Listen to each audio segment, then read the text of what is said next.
How many hours do you spend looking at a screen? Your phone, your laptop, your TV, maybe all three at once. If you're honest with yourself, it's probably somewhere between 8 and 12 hours. For a lot of people, it's more. And here's what worries me as an optometrist with 19 years of experience. Most people only come to me after the damage has already started. The headaches that won't go away, the blurred vision at the end of the day, the child who's gone from perfect eyesight to needing glasses in less than a year. Today, I'm going to explain exactly what screen time is doing to your eyes and your children's eyes and what you can actually do about it. Some of it is going to surprise you. Stay with me. I'm Subhojeet, a qualified optometrist with over 19 years of clinical experience. On this channel, I break down real eye health topics in a way that's actually useful for you and your family. If you're new here, welcome and let's get into it. First, let me explain what's physically happening when you stare at a screen for hours. Our eyes were never designed to focus on a fixed point at a fixed distance for hours at a time. They were designed to scan, shift and adjust constantly between far and near, near and far. That's what they're built for. When you sit in front of a screen, you're forcing your eyes to focus one position for an unnatural length of time. The muscles inside your eye, specifically the ciliary muscle, are contracted and hold there for hours. Think about what happens when you clench your fist for 6 hours. It's going to ache. It's going to cramp, and that is exactly what you're doing to your muscles inside your eye every single workday. Now add to this a second problem, blinking, or more likely the lack of it. Normally, a healthy adult blinks about 15 to 20 times per minute. That blink is critical. It spreads a fresh tear film across your eye, keeping the surface moist and clear. When you're focused on a screen, studies show that blink rates can drop as low to 4, 5 to 6 times per minute. And that's about a 60 to 70% drop. Your eye surface dries out and you don't even notice it happening because you are likely focused on the screen. And when you focus on something, you stare, you blink less. This is the foundation of what we call as digital eye strain, and it explains almost every symptom people complain about.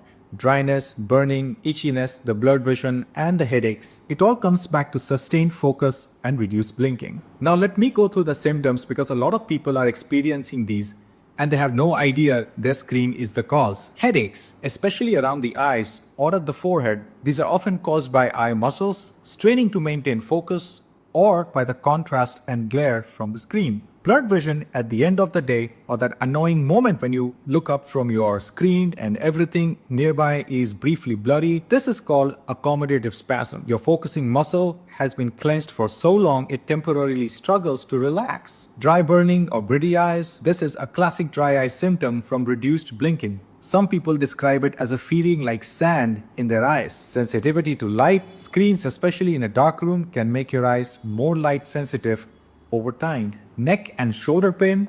Yes, this is an eye problem too. Poor screen position forces you to tilt your head, which strains your neck and back. Always sit in an ergonomic position. Now here's the important thing I want you to hear. These symptoms are not permanent damage. Digital eye strain is reversible, but if you ignore these symptoms and keep going, there is one consequence that is not reversible. And that brings me to the part where every parent watching this needs to pay attention to. Myopia, which most people know as short-sightedness or nearsightedness, is a condition where the eyeball grows slightly too long. Like entering the eye, focuses in front of the retina instead of on it, and distant objects become blurry. And here's what is alarming. We are in the middle of a global myopia epidemic. 50 years ago, myopia affected roughly 25% of the world's population. Current projections suggest that by 2050, it will be about 50%. That's about 5 billion people. In certain parts of Asia, including India's major cities, myopia rates in children and young adults are already approaching 70 to 80% in some studies. Now, the relationship between screen time and myopia is not fully settled in science. I want to be honest with you about that.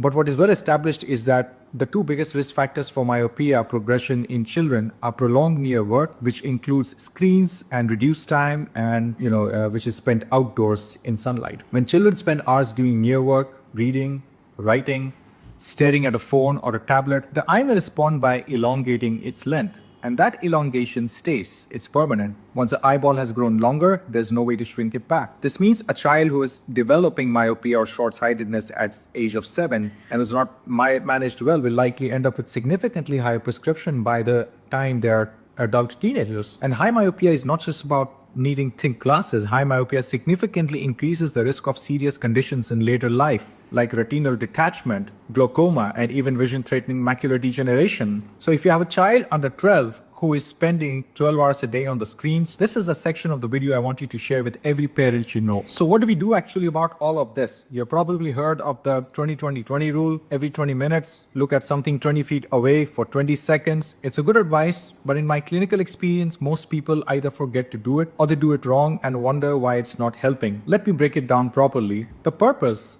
of the 20-20-20 rule is to relax the ciliary muscle, the focusing muscle, by making it look far away. When you look into the distance, that muscle relaxes its contraction and it gets a break, a much needed break. For this to actually work, a few things matter. First, 20 feet is a minimum, not a target. Looking at the wall across your room is not the same as looking out of a window at something truly very far away. Looking at the sky, trees, or a distant building or an aeroplane is far more effective. If you're in an office or a closed room, actively try to find a window through which you can see really far. Secondly, 20 seconds is also a minimum. If you have to screen for an hour without a break, your eye muscles need longer than 20 seconds to fully recover. A proper break is 5 minutes away from all screens. Third, and this is what people completely miss during your break, blink deliberately, blink fully, blink slowly, completely. This replenishes your tear film. A 20-20-20 break when you stare at a distant wall without blinking is only half the job. Now for kids specifically, the recommendation is stronger than 20-20-20. The current agreement among eye care professionals is no more than 1 to 2 hours of recreational screen time per day for children under 12 and at least 1 to 2 hours of outdoor time daily. Outdoor light, specifically natural sunlight, is understood to play an active role in slowing down myopia progression or preventing it if your kids do not have it yet. It's not fully understood why, but the leading theory involves dopamine release in the retina under bright light conditions, which may slow down eye growth, especially the UV light. Outdoor time feels like an old-fashioned suggestion, but the evidence is very strong. Sunlight and distance viewing together are the most powerful tools we currently have to protect your child's. We have, to protect your child's eyes, and it's free, it's natural. Now let me give you a quick actionable list for adults first. Number 1, set a timer. Don't rely on remembering the 20-20-20 rule. Set an alarm on your phone or a reminder for every 20 minutes that should work. There are apps specifically for that. There's an app called Eye Care 20-20-20, a very simple one that you can download on the App Store. Check your screen position. Your screen should be roughly at arm's length from your face, and the top of the screen should be just below your eye level. Looking slightly downward is easier than your eyes looking straight ahead or upward. It also reduces the neck strain. Number 3, reduce glare. Use a matte screen protector. If possible, position your screen away from direct sunlight, or consider enabling night mode or reducing blue light output in the evening. Number 4, consciously blink as much as you can while working. Remind yourself to blink fully and completely. It sounds simple and it makes a measurable difference. And again, as I said, it costs nothing. 5, if you have dry eye symptoms that persist even after making these changes, you can use artificial teardrops available over the counter. But you must consult an eye care specialist like an optometrist or an ophthalmologist first.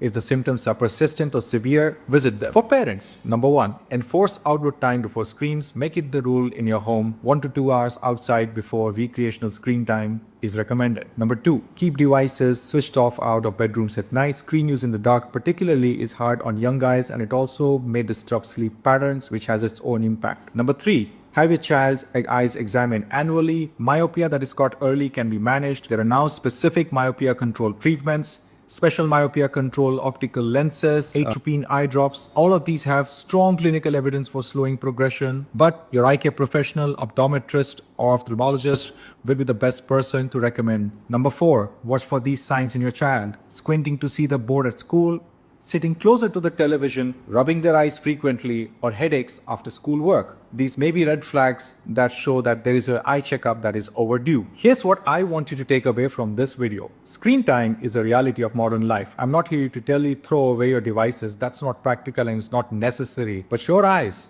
and especially your children's eyes, need you to be aware of what's happening and make small, consistent changes. The 20-20-20 rule, more time outdoors in sunlight, annual eye exams, these are not complicated. These are easy to ignore until something goes wrong. Don't wait for the headaches, the blurred vision, or for the call from your child's school about the board being blurry before you act. If you found this useful, please share it with one parent or colleague who you think needs to hear it. That one share genuinely helps this channel reach people who need this information. Drop your questions in the comments below. I read every single one, and your questions often become my next video. And if you want to know the specific signs that your child might already have myopia, I will link that video right here. Thank you for watching. Take care of your eyes.